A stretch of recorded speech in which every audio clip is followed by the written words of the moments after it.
All right, folks, welcome to Roland Martin Unfiltered. On today's show, we'll talk about the Botham Jean killing in Dallas. 6 people have now come forward to say they heard the police officer who murdered him say, "Let me in."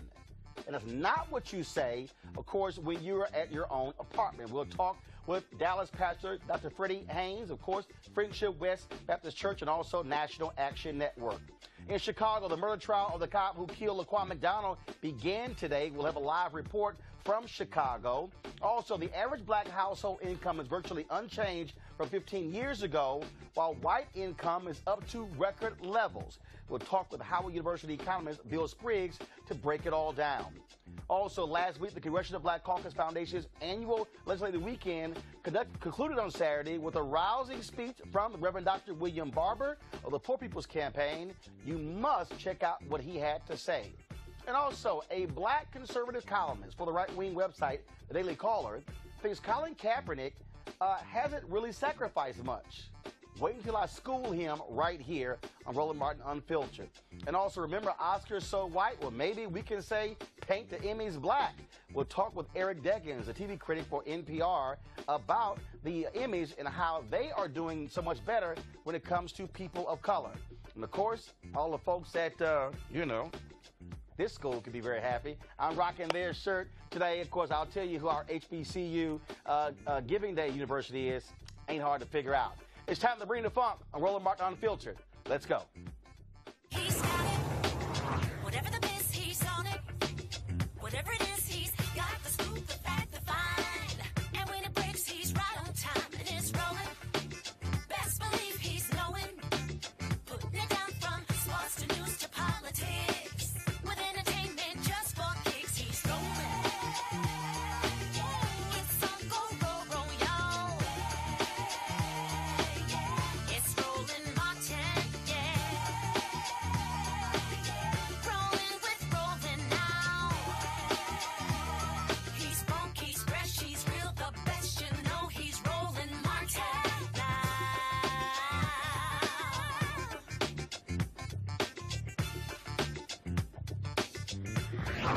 Martin. Folks, over the weekend in Dallas, protesters, they were at Cowboy Stadium in Arlington with coffins to bring attention to the death of Botham Jean. Of course, he is the man who was shot and killed by Amber Geiger in his own apartment. You see the video there. 9 protesters were arrested as a result. And so, again, they were carrying coffins for all the folks who were going to the game there where they played the New York Giants to show them that this story deserves to have national attention. Of course, Geiger has said that she entered the wrong apartment and opened the door. She said she ordered him to show his hands and then she fired. But as story has changed left and right, we now know, according to the family attorneys, that no less than 6 people have said they heard her say, "Let me in," while knocking on the door. That's what's going on there. Now, of course, also, Dallas Police Department, they've been nailed over the weekend when they released the evidence report of what was captured inside of the apartment of Geiger, the police officer, as well as Jean. Well, the problem is we don't know what was in her apartment, but they released what was in his apartment, which including a small amount of marijuana. Yeah, we know this game. We've seen it before. Joining us right now from Dallas is Dr. Freddie Haynes. He's the pastor of Friendship West Baptist Church, also with the National Action Network. Pastor Haynes, glad to have you here on Roland Martin Unfiltered. Thank you, Roro, and thank you for giving us a voice, man. Having you back on air is a gift. Well, I appreciate it, sir. Let's get right to it. You've been one of the pastors there protesting what's happening there. Of course, Dallas has a black police chief, a black district attorney, but it seems as if the police are doing all they can to protect Amber Geiger. When she shot and killed Jean, she was not on duty. It took them 3 days for the arrest to actually be made, and to have all these conflicting stories, and now we have them releasing the evidence report saying there was a small amount of marijuana in his apartment. Right. And 3 days to arrest her. That meant 3 days to plant evidence if they wanted to in order to tarnish her reputation. 3 days to whitewash Amber Geiger, social media, as well as reputation. Amber Geiger has moved now. And so what we're noticing is that there is being given to this white police officers killed this young African American male. Not only that, Roland, Jack, is last Thursday, as you well know, they have the nerve while the funeral was going on, the mother, the family, they are engaged in the homegoing celebration, and then they decide they're going to lynch the reputation of this young man by releasing this report. And again, we know how it goes. We've seen this movie before, saying marijuana was found in his apartment, somehow using that to again begin the process of lynching his reputation. And so you mentioned the fact we do have a black DA, we do have a black police chief, but we also know that black faces in the same places that are not changed will not result in change. And so that's why we are challenging the police chief, we are challenging the DA, and because it does not matter what your color is if you are not engaged in transforming the system that you are giving leadership to. Because in a real sense, what has happened under this black police chief is the same thing that would happen under a white police chief. And that's why yesterday at the protest, we called for the police department and the police chief to hold accountable those individuals who released that information about Botham Jean. We called for that. We called for the DA to push for murder. If you can indict a ham sandwich, they say, we want you to insist that this woman be prosecuted to the fullest extent of the law and be charged with murder. Because we all know if it had been reversed and Botham Jean had entered her apartment, shot her with that same lie and excuse, he'd be charged for capital murder. He'd be under the jail, and it would have happened on that day. We're saying to the black police chief and to the black DA, we do not want the same movie played, and we're going to protest until you get it right. Also, we know that Amber Geiger has moved out of that apartment. She's now living elsewhere. And again, she's free, and we still are asking these questions, trying to understand what the heck happened. Right. And again, she's being protected. And as far as I'm concerned, preferential treatment means that no justice is taking place. And that's why yesterday I was so proud of the faith leaders who joined me out at Jerry's World in order to take a stand and make a statement. Because again, this woman is being protected. We are not seeing the same kind of due process that would take place had the roles been reversed. And that is not justice. I got to ask you this here as well. I'm trying to pull the story up where Ted Cruz, Senator Ted Cruz of Texas, made this unbelievable comment with regards to this case where he essentially said, look, he criticized Beto O'Rourke for saying she should be fired. He said we should wait for more information, and then said this could have been a misunderstanding and we shouldn't destroy two lives. Last I checked, Botham Jean is dead. Amber Geiger is still living. And it's amazing to have for Ted Cruz to act as if that, well, her potentially losing her job or going to jail is having her life destroyed. No, this 26-year-old brother is dead. Right. Right. And again, Ted Cruz does not have a whole lot of credibility in the black community. He does not have credibility. I guess we can say about him what his new friend Donald Trump said about him during the campaign, lying Ted. Because again, we're talking about a young man who is dead, a family where there's a mother who no longer has a son who is living. There are family members who don't have a brother.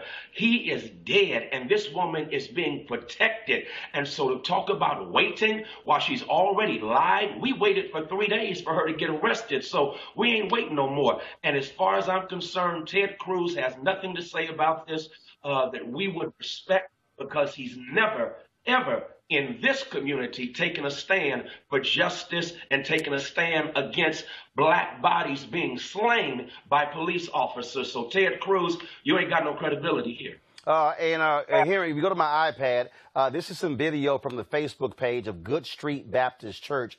This is where Beto O'Rourke was this weekend, where he made that particular comment afterwards. He said there's no other way you can come to another conclusion that she should be fired. And so that's what Ted Cruz has criticized, saying that how could he even say that? Of course, Good Street Baptist Church, a very prominent black church there in Dallas. And so this is video from their Facebook page of him being there. And again, this is leadership. This is Beto O'Rourke coming out saying that, look, even if you take just where we are right now, she's admitted going to the wrong apartment. She's admitted killing a guy. I don't understand how else wouldn't you keep somebody on the force who shoots and kills a man in his own apartment. Right. And again, that's what we called for yesterday. We had a memorial protest at Jerry's World. And one of the things we said is we are calling right now for the immediate firing of Amber Geiger. I've been told by the mayor and others that there's a process they have to go through in order for the firing to take place. And I'm just saying, well, let's expedite that process. She deserves to be fired. We know she's lying about going to the wrong apartment. We already know that she went there and she killed this man. We already know that she also was involved in a police shooting last year. And so we need to have these early detection systems in place when persons who are dangerous, and she was already dangerous. She did not have the right to have a gun, let alone be working those kind of hours. And so as far as I'm concerned, to defend Amber Geiger lets us know what side of history you were on, and it's the wrong side of history. And the last thing I'm going to ask you, I'm going to go back to the Dallas Morning News website. Here we go to my iPad. Here's a story here. Former cop Roy Oliver begins 15-year prison sentence for murdering Jordan Edwards. That, of course, took place in Balk Springs. He was sentenced again. He was convicted of murdering this 15-year-old. Again, lied about them trying to drive the car at him. The body cam showed something else. This is a perfect example of a police officer who was convicted of murdering an African-American, and he reported he was handed over today to folks with the Texas Department of Corrections to serve that 15-year sentence. Again, just your thoughts on that particular case. We have an example of a cop who was who was convicted of murder there in the Dallas area. And an example of a cop who, at the beginning of the investigation, lied and said that Jordan Edwards was in a car and he felt that his life was threatened because the car was backing into him, when, of course, the video revealed that they were pulling away. And so he got caught in his lie. And as a consequence, now he is serving a sentence. As far as I'm concerned, I'm glad that he was convicted of murder. That's exactly what he deserved. I am disappointed in the time he's going to serve because Jordan Edwards, again, didn't get to see his 16th or 17th birthday, and this man is going to serve, maybe they say 15 years. We all know that that's going to probably come out to be 7.5, maybe 8 years. So as far as I'm concerned, that's very disappointing, but it is a step in the right direction of the long journey toward justice. But as I'm telling the DA right here in Dallas, we're not going to tokenize this just because a football team is 1-15 and they won the last game. That doesn't mean you had a winning season. It just means you won the last game. Reverend Dr. Freddie Haynes, I appreciate it. Thank you so very much. Thanks. Keep repping them HBCUs. I got you. Well, I'm sure the folks in St. Louis are real happy wearing a shirt today. Thanks a bunch.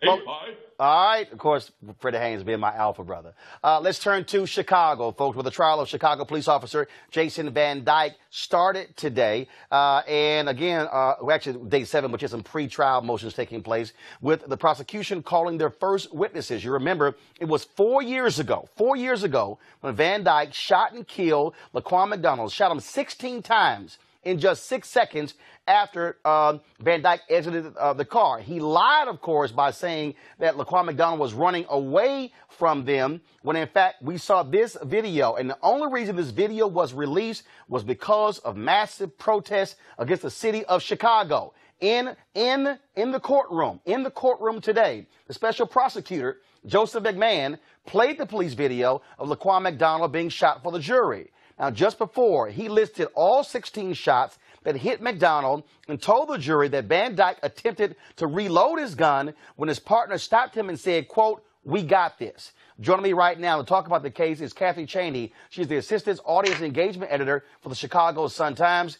Kathy, this particular story, again, got lots of attention, led to Anita Alvarez losing her job as Cook County State's prosecutor because of their failure to go after Van Dyke, and the citizens had to fight to get that dash cam video released. Kathy, can you hear me? I can't hear you if you're saying something. Kathy, can you hear me now? All right. So again, we saw Anita Alvarez lose her job over this. We also saw what taking place in terms of Kim Foxx winning. And so what we have here is now this trial is going forward because of the public pressure put on by citizens.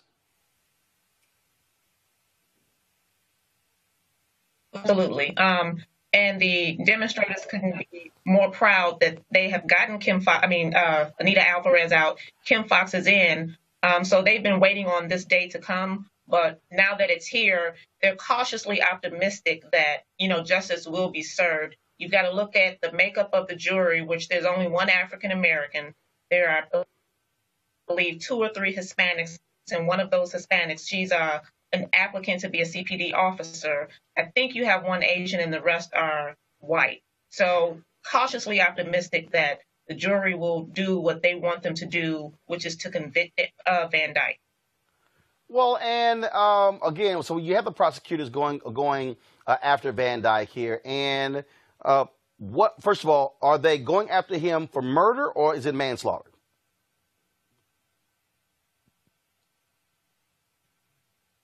These counts of first-degree murder, then there are like some counts of some other charge. And so, people are saying, well, how can he be charged so many times for just one murder? And there are different legal theories under each count. So he's definitely charged with murder, first-degree murder. Give us a scene. What is it like outside of the courtroom? Are there observers? Are there protesters? I can't hear you if you're saying something. Okay, folks. So, Kathy, if you can hear me, are there observers and protesters outside of the courtroom? Oh, absolutely. There are protesters every morning when Van Dyke walks in. So there are protesters out on the street. They're doing their chants. There are some that have been authorized to go into the courtroom. Of course, you have to, maintain the decorum of the courtroom rules, but there are observers and protesters that are inside and outside. All right, then. And so, Kathy, we certainly appreciate that. We'll be watching this case as it twists and turns every single day. So we appreciate it. Thanks a bunch. Thank you. All right. Folks, over the weekend, the CBCF, of course, they had their AOC, the annual conference that takes place, where various policy summits, various think tanks take place. Of course, we were broadcasting live from there on Wednesday and Thursday as well. Saturday night was the Phoenix Awards, where they honored a number of people, including Tommie Smith. This is the 50th anniversary of the protest at the Mexico City Olympics. Also, Reverend Jesse Jackson Sr. and his wife Jacqueline Jackson were also one of the honorees, as well as, of course, Brian Stevenson. So there were a number of people who were honored. But the keynote speaker that night was, of course, Reverend Dr. William J. Barber, who's leading the Poor People's Campaign. And so here's some of his particular speech. We've been live streaming it all weekend. I want to be able to show you some of what he had to say, where he challenged the folks in their tuxedos to stand up and fight against the evil in the Oval Office. I want to talk for a moment about knowing who we are in times like these. And there is a text, since I'm a preacher, and I hope you don't mind if I lift one verse. It's in Hebrews chapter 10, verse 39. It says, "We do not belong to those who shrink back unto destruction, but we are among those who have faith and who work for the perseverance of the soul." We do not belong to those who shrink back. I come tonight to this Congressional Black Caucus because I know a little something, Brother Rowland, about this caucus and the strivings. I know about Hiram rebels before there ever was a caucus out of Mississippi who replaced that terrorist, treasonous terrorist, Jefferson Davis, the former president of the Confederacy. I know about George White from North Carolina, who gave the last speech of the last congressperson elected during Reconstruction in 1902, and he gave that Phoenix speech and said, like the Phoenix, we will rise from the ashes again. But I also know that the founders of the Congressional Caucus, they said in 71, it started out as a Democratic Select Committee.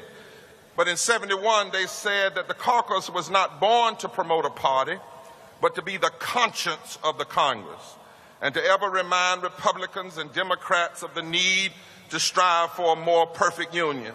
You know who they were, don't you? Shirley Chisholm was the single woman in that midst, but oh, she was powerful. And Clay and Collins and Diggs and Hawkins and Metcalf and Conyers and Mitchell and Nix and Stokes and Rangel and Dellums and Fontroy. They were the founders. And upon forming, they said this: the purpose of this Congressional Black Caucus is to seize the moment, to fight for justice, and to raise the issues that are barely debated. Because they knew in order to deal with America, they had to know who they were. They also knew that they sat in those seats because those seats had been baptized in blood. Today, as we are here, this is the 55th anniversary of the killing, the murder, the domestic terrorism of those 4 little girls in a Birmingham church. But I want to remind every political elected official and everybody that holds an office, what we do has been baptized in blood. So we are here, my sisters and brothers, to cry out on behalf of those who've not yet been heard. We are here not to shrink back, but to hold on to the hope that America yet may become what she has long promised to be: one nation under God, indivisible, with liberty and justice for all. And that's why I raised this text today. That's why I want to talk about we are not of those who shrink back unto destruction. You know, Paul was a black brother. I hope y'all know that. And he wrote this. He was a brother. He was a brother. And Paul, when he wrote these words, the Jesus movement was under assault by a malignant narcissist, political leader in Rome. And that malignant leader, narcissist leader, had a bunch of enablers. And they were trying to turn everything back in America, in Rome.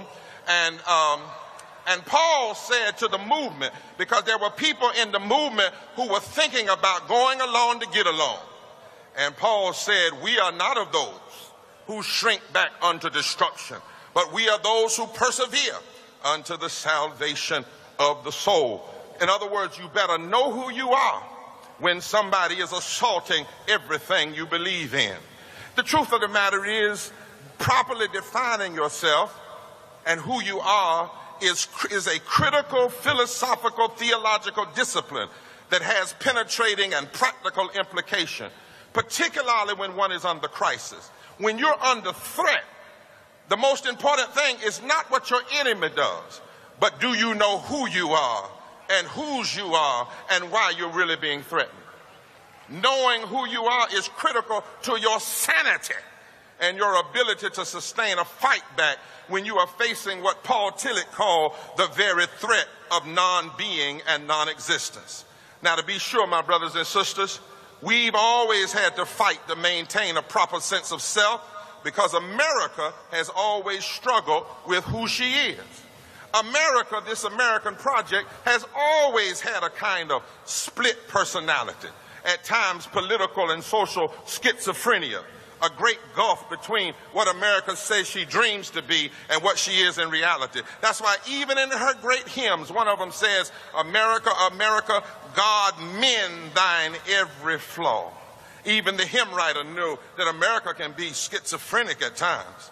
Dr. King once critiqued this nation and said, let us be dissatisfied until America will no longer have a high blood pressure of creeds and an anemia of deeds. And then it wasn't it Langston Hughes that said, America has never been America to me, but I swear this oath that America will be. In America, there has been progress, but this has only come when those who knew who they were and who America should be dared to challenge this country and not to give up on her possibility. All right, folks, be sure to go to our YouTube channel, of course, youtube.com/Roland S. Martin. You can actually see the full speech of Reverend Barber. We also have it on our Facebook and Periscope pages as well. All right, so you see me wearing, of course, the Harris-Stowe University shirt. They are our HBCU Giving Day School of the Day. And so, roll it. You'll see the graphic there. Of course, this is one of the schools that I've actually spoken at. And so here's the deal. So you see it right here. This is how we put together our graphic.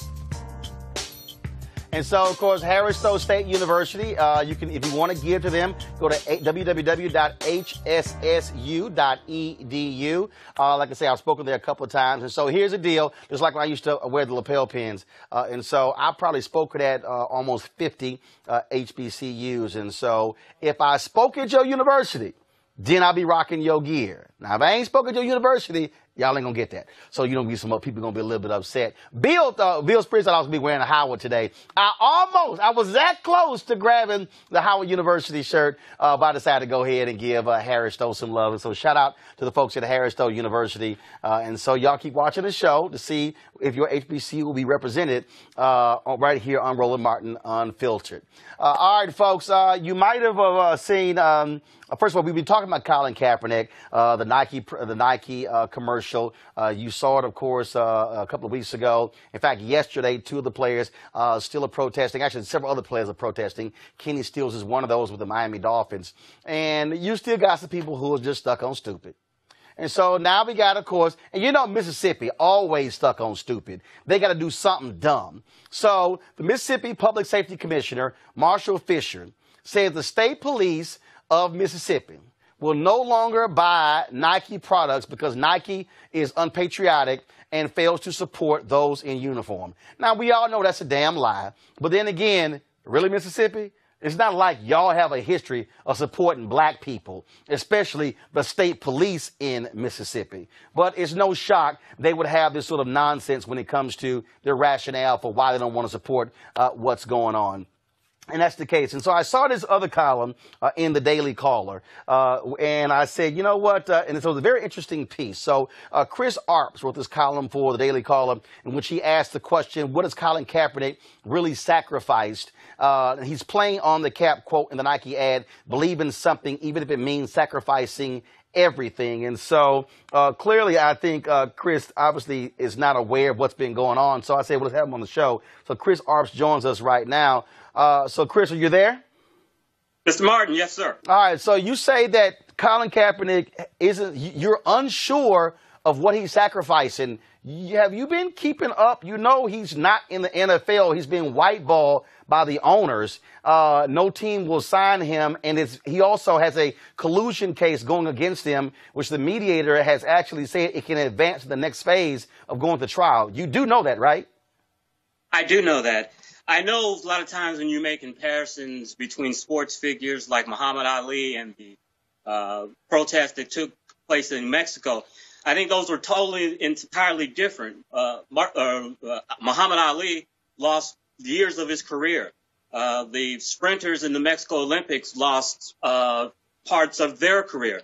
I think with Colin Kaepernick, what you see with this situation, he may have lost out on a few years of his football career, and we don't know his career may still continue, but he has still been being paid by Nike, and he has gotten a very large campaign for this new Nike campaign where he's going to be doing quite well. So okay, hold on.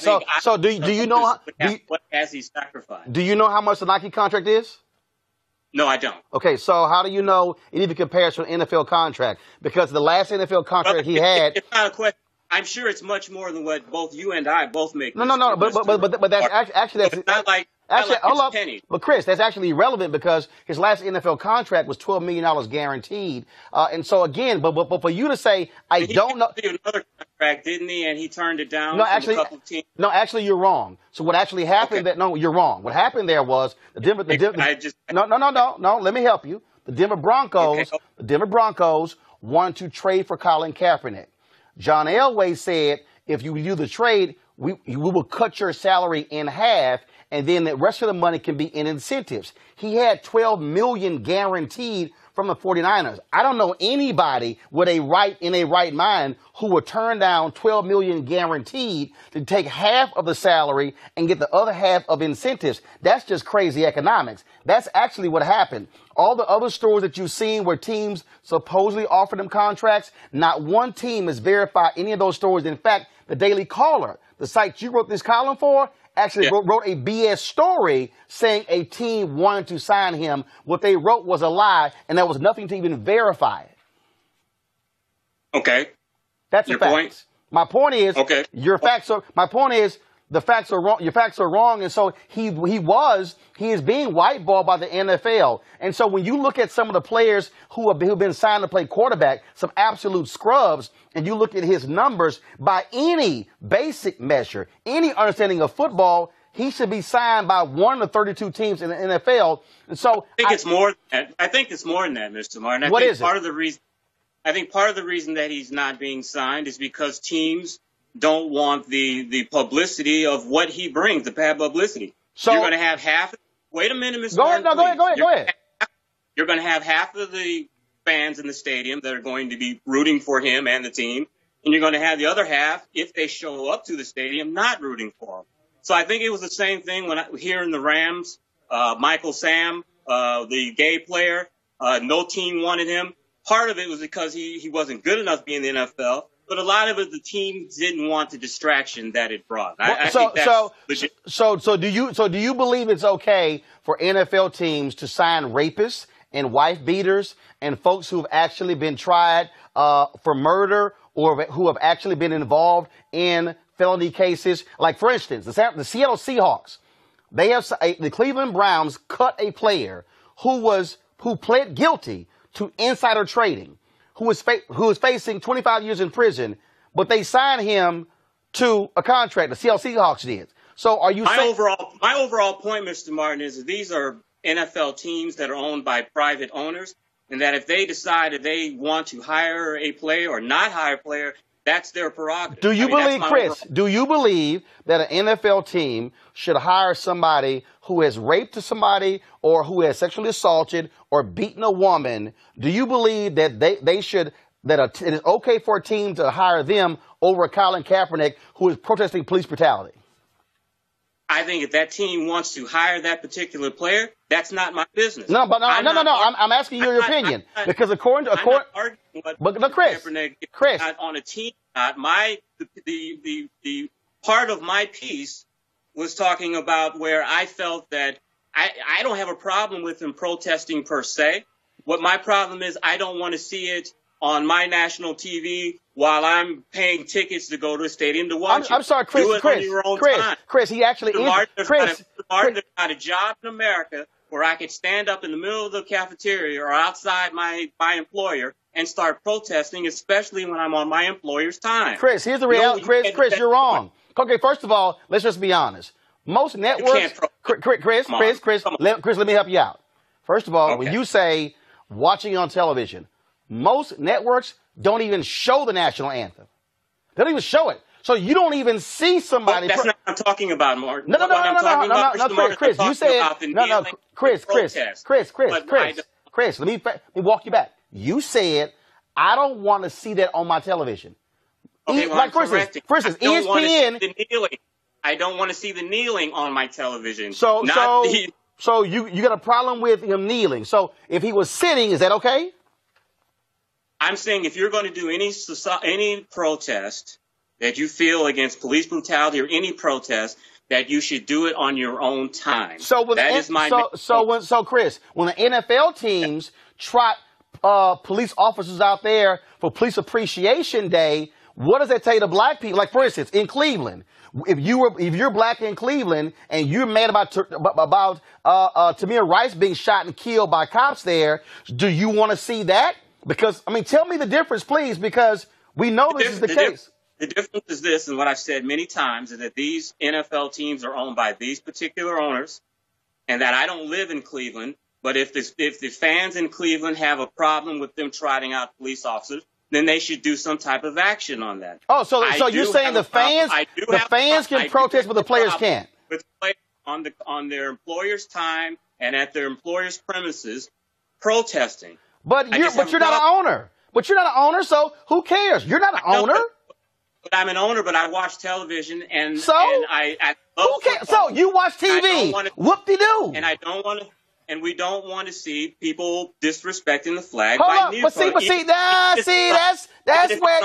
that's where you're wrong. When you begin to say they're not disrespecting the flag. In fact, the Supreme Court has affirmed that if somebody even wants to burn a flag, that's allowed because of the First Amendment. So here's what I don't understand. I don't understand how, Chris, I got a question for you. Here's what I don't understand. No. I don't understand how conservatives love to go, the Constitution, the Founding Fathers, the Constitution, when the First Amendment, not the Second, or the Third, or the Fourth, or the 48th, but the First allows for protest. So you're mad that an American is exercising the right as an American to protest? Really? Martin, a few years ago, I used to be a supervisor at United Parcel Service around when the Malcolm X movie came out. And when I was a supervisor, if an employee didn't show up, I would have to work. So I'd either put on a brown UPS shirt or I would put on a T-shirt. Well, I put on a Malcolm X T-shirt with a big giant X on the front of it. And after about 45 minutes, management called me into the office and said, "You cannot wear that T-shirt anymore. We don't want that." I complied because I was on my job and I was on their time. Hold on, wait, hold on. Hold up. Was there a rule? Was there a rule at your company that said you cannot wear that shirt? It's not that particular shirt, Mr. Martin, but it said if you wore anything offensive that they considered offensive or it caused some type of controversy, you couldn't wear it. Okay, hold up. So stay right there. Is there a rule anywhere in the NFL manual that says a player cannot take a knee during the national anthem? No, there is not a rule. So, hold up. So let me get this straight. In your example, you wore a shirt that was against the rules of your workplace, and you complied because you were violating the rules, correct? I was violating the rules because that was the business atmosphere. No. You said that was. No, hold on, wait. Chris, let's follow this. Hold on, Chris. I want to establish a base of facts. You said that was a rule. You couldn't wear the shirt, right? Is this the opening here where you feel that you've got me? Just continue. No, Chris. Chris, I want to establish that you and I are on the same page. That was a rule at your workplace saying if you had a shirt deemed offensive, you couldn't wear it, correct? Yeah. But over here, with a rule. There is no rule that says a player can't take a knee. In fact, if you remember, Chris, he was actually sitting down on the bench. It was a veteran, a former SEAL, Nate Boyer, who said, "That's actually disrespectful. I prefer you should take a knee." And in fact, Boyer stood behind Colin Kaepernick with his hand on his shoulder while he kneeled. Somebody who was a veteran who said, "That's more respectful." So you're saying that if that was a rule, then you abide by it. There's no rule, so how is Colin Kaepernick in the wrong? Yes, but Mr. Martin, they suggest everyone knows that if you're kneeling during the flag or whatever, that's going to upset people. Well, hold on, wait a minute. He sat on the bench and nobody even knew. He sat on the bench. They came up with a rule. The rule really doesn't matter if it was made before or retroactive. Actually, hold up. Chris, you're wrong again. The rule has been suspended because they couldn't agree with the players' union. Right now, there is no rule. Did you also know that prior to 2009, all the military stuff and the anthem, that wasn't even part of it, that the military paid the NFL for patriotism? I've heard that talking point. That's really relevant to our It's not a talking point. It's an undeniable fact. A private business, and you cannot protest whether there's a rule that was private before or after. If your private employer says, "I don't want you to do this," you can't. You're on your employer's time. But you're actually wrong because there's a thing called the NFL and the NFL Players Association. There's a thing called collective bargaining. And so if you have not negotiated that, there is no rule that says a player cannot protest. None. Yes, and 99% of the players are following that because they know what the Okay. This is real simple, Chris. When Yes, you break it down. when you say he hasn't sacrificed anything, that's a lie. He's being whiteballed by the NFL. He has been denied an opportunity to play in the NFL. And I would think conservatives and libertarians will find that to be offensive as opposed to saying, well, this is wrong. Final comment. No, what I find offensive and what other conservatives find offensive is that we turn into the NFL on Sunday to get away from politics, from a divided nation, and thrown in front of our faces is a protest that many feel disrespects the flag. I don't have a problem with him protesting. I don't have a problem with him doing what he's doing. My point is what I've said many times is just do it on your own time. So since my last comment, since you say we turn to the NFL just to watch them play, well, I guess we shouldn't have Breast Cancer Awareness Month in October or we see pink all over the place. In fact, if we follow that case, then we shouldn't see any politicians walking on the field or sitting in the owner's box, should we? Who is going to get offended by pink Breast Cancer Month or what you're talking about? Wait a minute. Hold up. But you said, no. You said, I turn the game on to watch football. I don't want to see any statements. I don't want to see any stuff along those lines. So what does having pink flags and pink cleats got to do with football? I don't want to see any political statements that can be deemed offensive. Oh, gotcha. So that you get to decide. That you get to decide, right? No, the NFL players, the NFL owners decide. They don't want protests on their stadium. So we shouldn't see. We shouldn't have any politicians on the field tossing a coin or sitting in the owner's box, right? What's the relevancy to that? Well, guess what? If Donald Trump is sitting in the box of an owner and I didn't vote for him, I don't want to see him on TV because I want to watch the game. I want to see the action. If Chris Christie is sitting in Jerry Jones' box, I don't want to see him. I want to watch the game. See, the difference is this, Mr. Martin. When it comes to Donald Trump, you have people that love him and you have people that don't love him. And more Americans did vote against him than voted for him.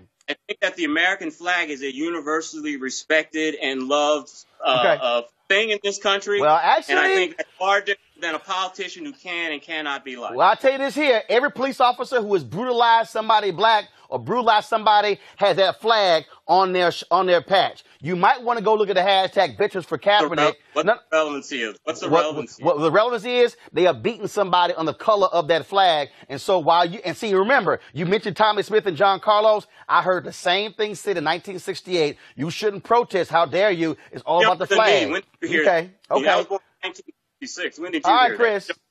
Well, here's the deal. You now know. When did you hear? Were you alive in 1968? Actually, I was born I was born November 14, 1968, and actually, I just saw Tommy Smith on Saturday at the CBC dinner, and I also interviewed John. One second, and I've also interviewed John Carlos as well. Have you talked to Tommy Smith and John Carlos? You just sounded like you were there. Have you talked to Tommy? Well, hell, I wasn't there for the American Revolution, but I damn sure read about it in the book. I mean, my goodness. I mean, I wasn't there for the civil rights movement, but my goodness, I have read all Dr. King's books, and I know about Emmett Till and Montgomery. You didn't present it like that. I'm sorry. You're right. Okay. I'm sorry. Well, excuse me, because I actually read a book. And you comprehended everything, the history back then at 2 years old. So I know you're a brilliant man. I thought you were even that brilliant. Okay, but I'm just saying, but I've actually read a book. Chris, I appreciate it, but Colin Kaepernick is sacrificing, and he's continuing to sacrificing, and I'm glad that he's putting it on Front Street because it matters. Chris, thanks a lot. We appreciate it. Go Cowboys? Oh, hell no. You really lost your damn mind because hell, that ain't nothing. See, now I'm about to really go there because ain't nothing like hashtag hate Cowboys. Okay, so especially with that owner, put your toe on the line. So I just hope y'all lose all of the games this year. And so, all right, Chris, thanks a bunch. But that's the last thing you should have said. The hell you talking about? Go Cowboys. We're gonna take a break right now. We come back. We're gonna talk about African Americans' housing income with Bill Spriggs, Howard University economist. Back on Roland Martin Unfiltered in a moment.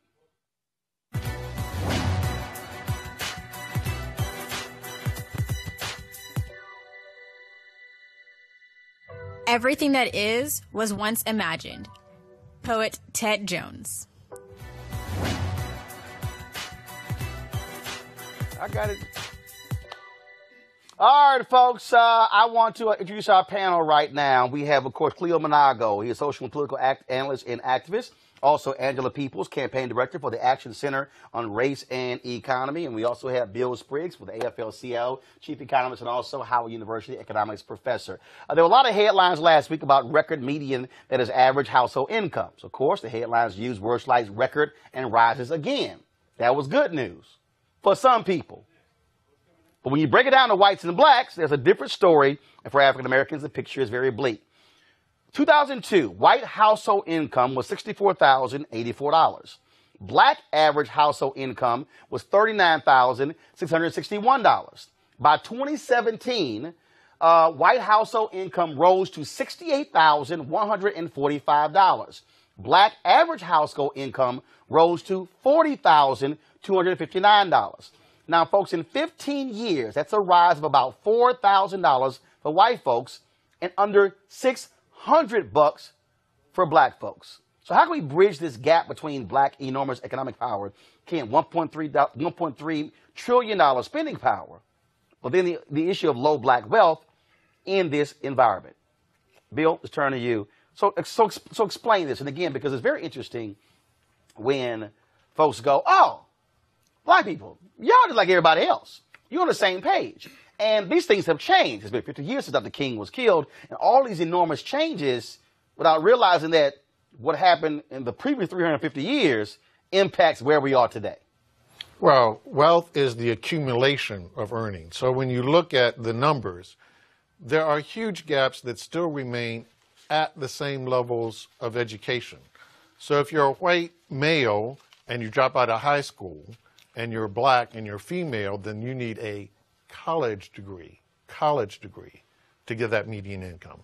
If you're a black male, you need an associate's degree to get the income of a white high school dropout.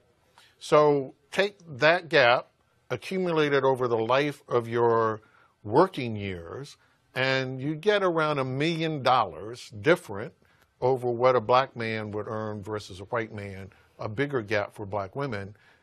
Obviously, at the end of the day, when I die, what I have left to leave behind is going to be different if I had $1 million extra. And so that has an impact in terms of who's buying houses, and when it comes to whether you're able to pay for your kids' college, whether you're able to pay for their wedding, to allow them to start their life off debt-free as well. And so this thing has just this continuing effect when you look at these numbers.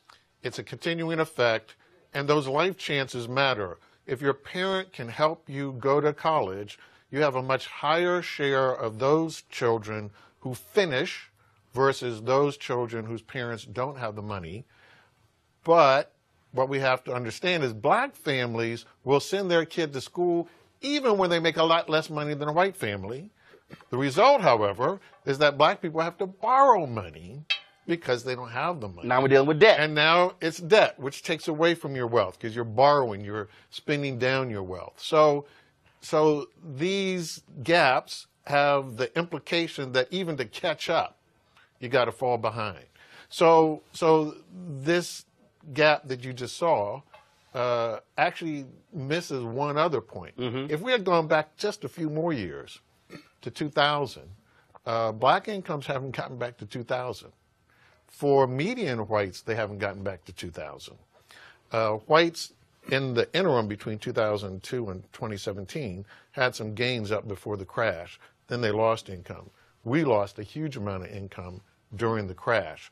And so what is missing is within the story of African Americans not making gains we would like is an America in which very few people are making gains. And so when you look at that bigger time span, you see that only those in the top 10%, only those in the top 10% and are we say better top off. 10%, what are they earning? What is that? Yeah, so we're talking, you got to be in the $200,000 range. Gotcha. And the only reason I say that because it's amazing. I see some white folks who make $150,000 who go, okay, but I'm not rich. I'm like, look, if you're making $150 and the person will be making $38, trust me, you're in a hell of a lot better situation than they are. Oh, you're in a better situation, but understand what I said, though. they lost ground too. So, and an economy that's not generating it for anybody but the top 10%, we disproportionately are not in that group, then we're going to fall further behind. And that's what you see in those numbers. And that's why for African Americans, the push for folks to get to college, to get into college is so vital, because the numbers are so stark. But also, again, trying to get us to be in a situation where we're not so dependent upon those loans and being in debt, because you might go, but if you're sitting looking at $75, $100, $120,000 in debt, you're going to be digging out of a bigger hole. You will. And so that's the damage done by not addressing the deeper set of inequalities. Because even with the college degree, remember what I said, that's a black woman trying to catch up with a white high school dropout. Right, right. So it doesn't level the playing field. It just puts us on the playing field. But the playing field is very tilted. We're just at the bottom looking up. So this wealth gap plus this ongoing gap in earnings for people with the same level of education, the unemployment gap for people with the same level of education, just makes it that much more difficult for us. You talk about gaps, and so I want to transition to this next story, which is pretty interesting, because you have black women who are really putting pressure on the Democratic Party when it comes to these elections. Ayanna Pressley, of course, I met her over the weekend at CBC. She beat the incumbent in Massachusetts by 18 points, and they had a panel at CBC where she was not supported by the Democratic establishment, including the Congressional Black Caucus Political Action Committee. And so what these sisters are saying is, we are the backbone of the Democratic Party, and the support needs to be there. Yes, a number of them are running, Angela, but the dollars aren't coming, the support isn't coming, and they're still winning despite not getting that kind of support. They're still winning, and they are doing it in a way that is turning out the energy and enthusiasm that we saw even back in to 2008 and 2012 with President Barack Obama when his first candidacy. And so I think you're seeing candidates like Ayanna Pressley, like Stacey Abrams, running as themselves, as black women, as very authentic leaders, and that is what people are responding to. They're winning because people are showing up to volunteer. They're working those long hours despite having the infrastructure from the Democratic Party in a way that we haven't seen before. And I think it's going to be critical for the Democratic Party, not just to show up in the general election, but to see what really happens when folks like Ayanna Pressley come to Washington, D.C. Right. That's what I'm really excited about, to see what this shakeup looks like. Cleo, I had a meeting with the Republican National Committee when Rice Priebus was chair. There was a sister who was in the meeting, and she said, no group hates us more than black women. They said, not even close. Black women despise the Republican Party. Well, a lot of people who are black despise the Republican Party, both male and female, am I right? Yeah. But I have a question for Dr. Spriggs, if I can. You talked about the fact that when white people have a financial cold, black people have a financial flu in terms of the comparison.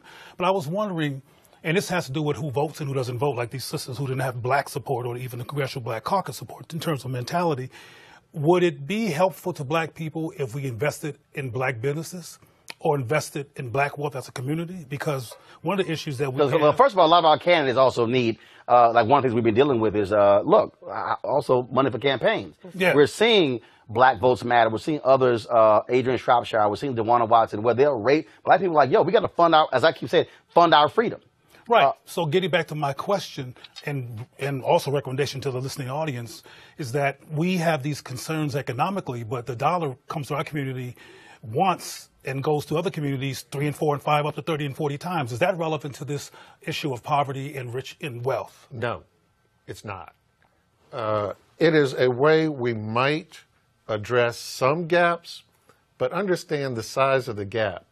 If you took the 400 richest white people in this country, they have more wealth than the entire black population, plus half the Latinos. So that's the kind of gap that you're talking about. And in the aggregate, that kind of wealth matters because it's that institutional gap that creates politicians, political campaigns, endows universities, gets you the struggle of an Alvin Ailey theater company trying to maintain itself. Funds our own civil rights organizations. Funds our own organizations. So it is something we should be aware of. We need to have more leaders. But just because a black person owns a company and has their wealth doesn't necessarily mean that they're going to be on the same page politically with the group that empowered them. Absolutely. That's right. So I totally get it. It's important, but given the size and the dimension of the problem, it's not viable. Angela. Well, and it's also why it should be viewed as a tool, but for building our collective community and our political power ultimately, because we do need institutional changes that are not just going to lift one family or even one community at a time. We actually do have to invest in building that political power. Got to ask y'all this here. Let's move to our next story, Papa John's. George John Schnatter, the founder, the CEO, he's been ousted, can't even contact the employees. They've removed his name from everything. They're going through a total company makeover. So they've hired Bazoma St. John. Of course, she's a sister who now works for Endeavor, chief marketing officer, to go through this whole corporate rebrand, if you will. And they say they're making substantive changes. A lot of black folks have made it clear they ain't buying your pizza. Some people say the pizza's not good. Others say, no, I'm just saying, no, but other people say it's because of his position when it came to the Affordable Care Act, also him using the N-word, and that sort of deal. We saw what happened with Starbucks as well in terms of they shut all their stores down.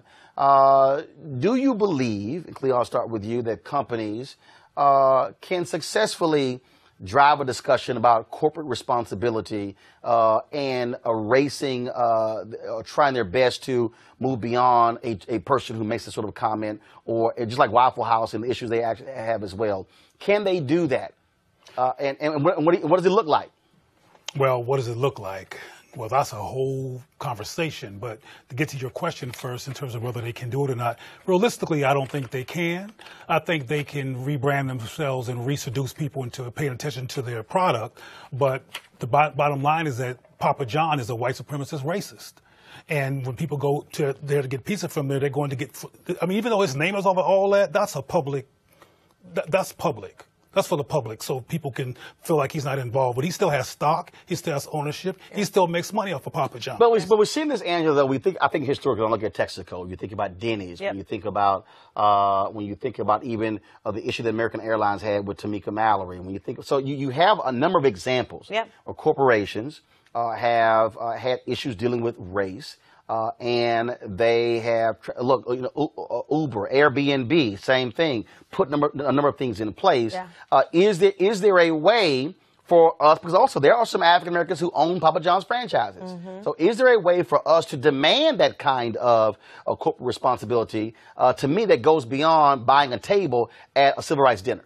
I think that's absolutely what you're seeing is that this push for corporate responsibility is being driven by people, is being driven by activism. We're seeing a lot of it happen online, on social media, on Twitter. There is often, a lot of after the issue happened at Starbucks in Philadelphia, there was a huge push online, and that's really what I think sparked that change. So I don't think that corporations are leading. I think that corporations are doing what they do. They're following right along with their profit models and seeing that, frankly, racism and bigotry is not profitable. And it reminds me of what your guest said earlier, thinking about wanting to just turn on the TV and not have to be engaged with politics. Politics is everywhere. It has been that way. I know a lot of people say this new moment in our culture because of who's the president. I think that's not the case. It's always been this way. Yep. And particularly for people who are black, are queer, are trans, have been minorities, we wear our politics on our sleeves and also in our pocketbooks. And that's what you're seeing corporations respond to. Bill? Well, we have the ability to impact them, and they do listen. So we must always use that power.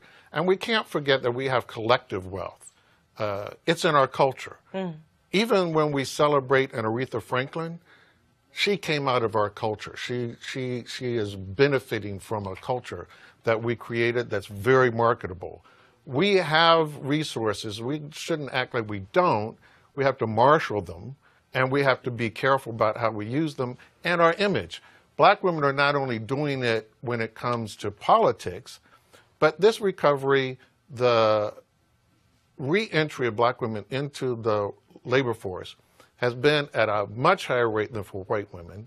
So even though black women have about twice the unemployment rate, they overcome that by a higher level of participation. So a higher share of black women are working than white women. And we've also seen higher trends of black women entrepreneurship as well, correct? That's increasing. It's from a smaller base, but I love this grassroots involvement, overcoming barriers, and not paying attention to the barriers. It shows.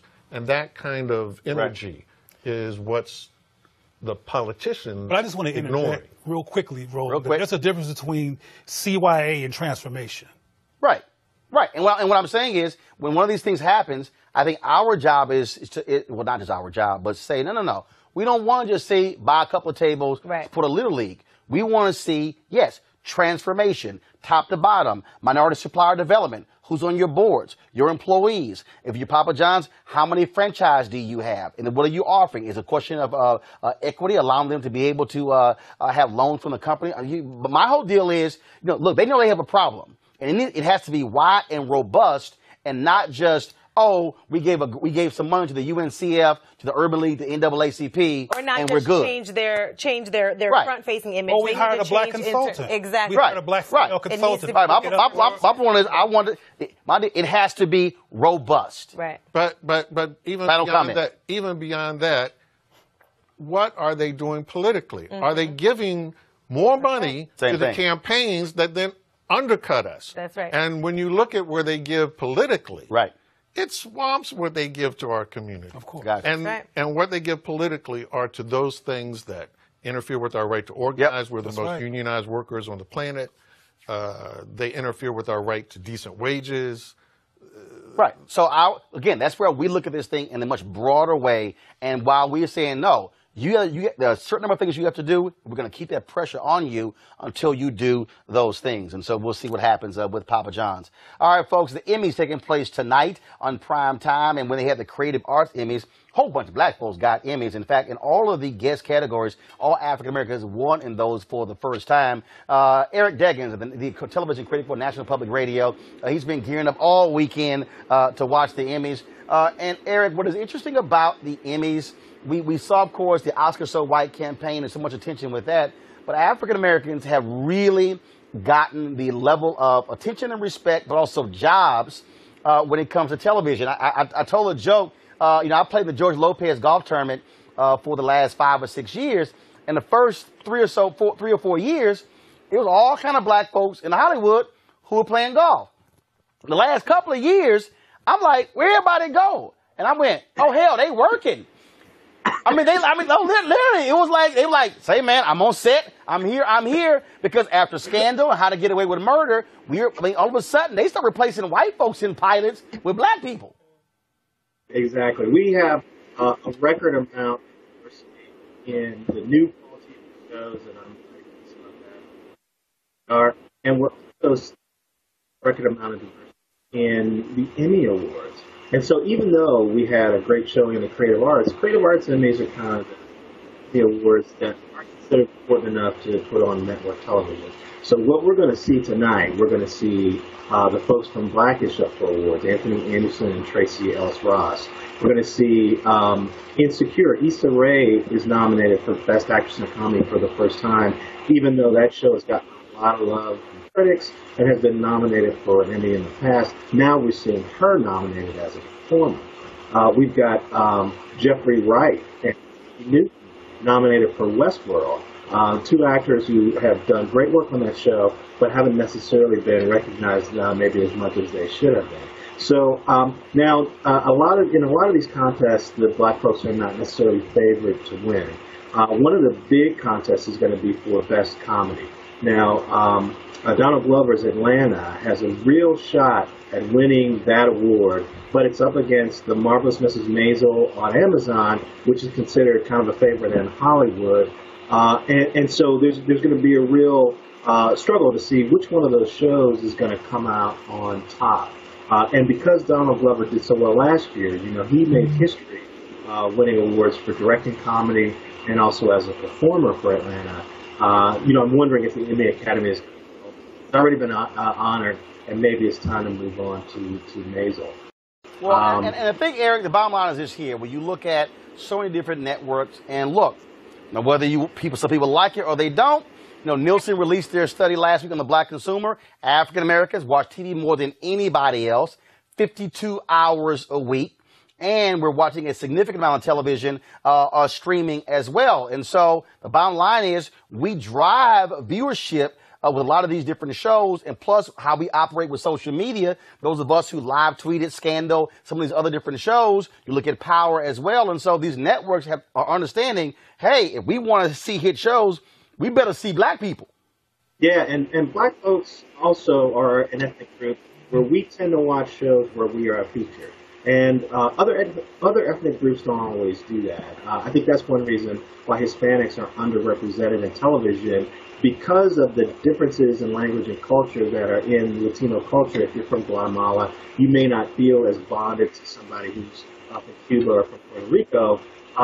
They don't necessarily flock to a show that's featuring one kind of Latino ethnicity. Whereas if we see black folks in the show, we're probably going to show up and watch it, particularly if it's a star that's really popular in the black community. And that is a really powerful lever, because we're at this point where viewership for network television is going down every year. More and more people are watching streaming, they're watching Netflix, they're watching cable. And so the networks really have to focus on the people who love broadcast television. And as you pointed out, that's black folks. And so there's a little more catering to us. Now, also what we're seeing in the areas of quality television, we look at high-end cable shows and streaming shows, we're seeing that creatively there's a lot of room to give black creators a chance to express themselves. So we're seeing shows like Dear White People. We're seeing Atlanta. We're seeing Insecure with Lisa Ray. We're seeing all these great new shows that feel fresh because black folks haven't really had a chance to express themselves creatively in television the way white creators have been able to. So we can see a show like Insecure that's basically about a group of average African-American young people in Los Angeles just trying to get through life. You see that and you don't think, well, I saw that in Friends, or I saw that on some sitcom. Oh, hell no. You ain't seen black folks in Friends. Yeah, you haven't really seen that, exactly, because they didn't have black folks on Friends. So it feels fresh, and it is fresh. And so we're getting it from two ends. Yep. It makes economic sense to feature black folks on television, but it also makes creative sense to feature black folks on television. And I think that's what we're going to see tonight at the Emmy Awards in terms of people. All right, Eric Deckers, I know you got to go watch the Emmy Awards, and so we appreciate it, man. Thank you so very much. And folks, y'all check out Eric Deckers on National Public Radio. Thanks a lot. All right, then. So, yeah. I have a question. Yeah.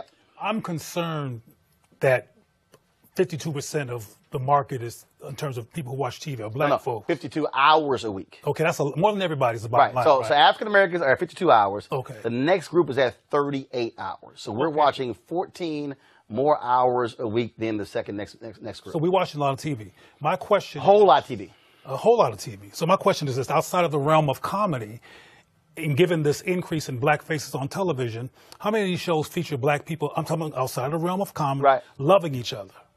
Well, and again, first of all, that's one of the things that I do believe that we are seeing with some of these different shows. He talked about Insecure. He talked about there's no love story. There's no reliable love story in Insecure. There's at least one couple that is married and has been married the whole show. Now they're having a baby. I had a shower last night. They're also very young. Like I think it's. Well, first of all, they're also single. It's reflective of, but you also can't discount the loving friendship relationship that the women on the show have. Absolutely, but but we also see it in Greenleaf. We see it in Queen Sugar. We also see it. This Is Us. There's also a loving family. This Is Us as well. So here's a piece with a white parental backdrop. Well, I understand your point, Super Black, but that's your big name. But again, though, by seeing more African American showrunners, more African Americans who are creating shows, you are seeing that level of emphasis because, look, if you talk about Queen Sugar, the relationship between Ba and Hollywood, again, that's one of those relationships. So you actually are seeing that. But go ahead.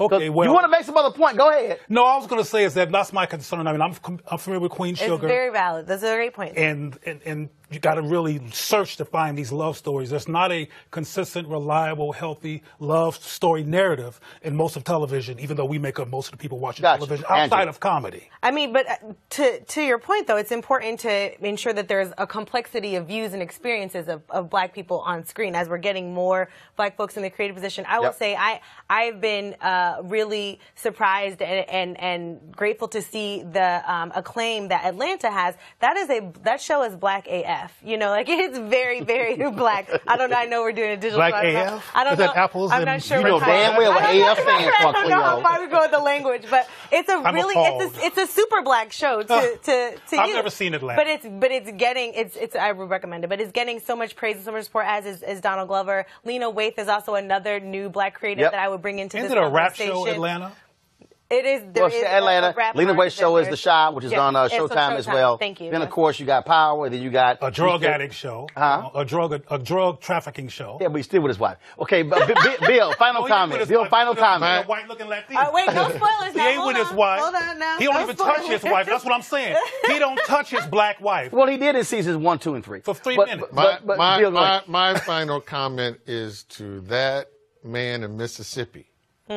More U.S. Army men died in the Civil War defending the United States of America than every other war combined. The Revolution, World War I, World War II, Korea, Vietnam. If you fly the Confederate flag and you're upset at Kaepernick, right, shut the hell up. Thank you. And we're going to end the show on that. I know we over time. We're going to end the show on that. And so I think Bill Spriggs has taken Cleo Monago's nickname, Super Black. Y'all, don't forget to support Roland Martin Unfiltered by going to RolandMartinUnfiltered.com. Look, this is the blackest thing out there, okay? And here's a piece. We talked about television. And look, I greatly appreciate the amount of television that we watch. But it's also a matter of what we're putting in our heads. And so my problem is we got all these networks, even black networks, we don't have news shows that talk about the stuff that we have been talking about for the past 1 hour and 10 minutes. So that's why we created this show. So please support us at RolandMartinUnfiltered.com. Don't forget, we restream the show at 10 p.m., 2 a.m., 6 a.m., and then 10 a.m. You can also see it on YouTube, Facebook, and Periscope as well. And so tune in tomorrow, and you'll see which HBCU I'll be rocking tomorrow right here, Roland Martin Unfiltered. I got to go. Holla!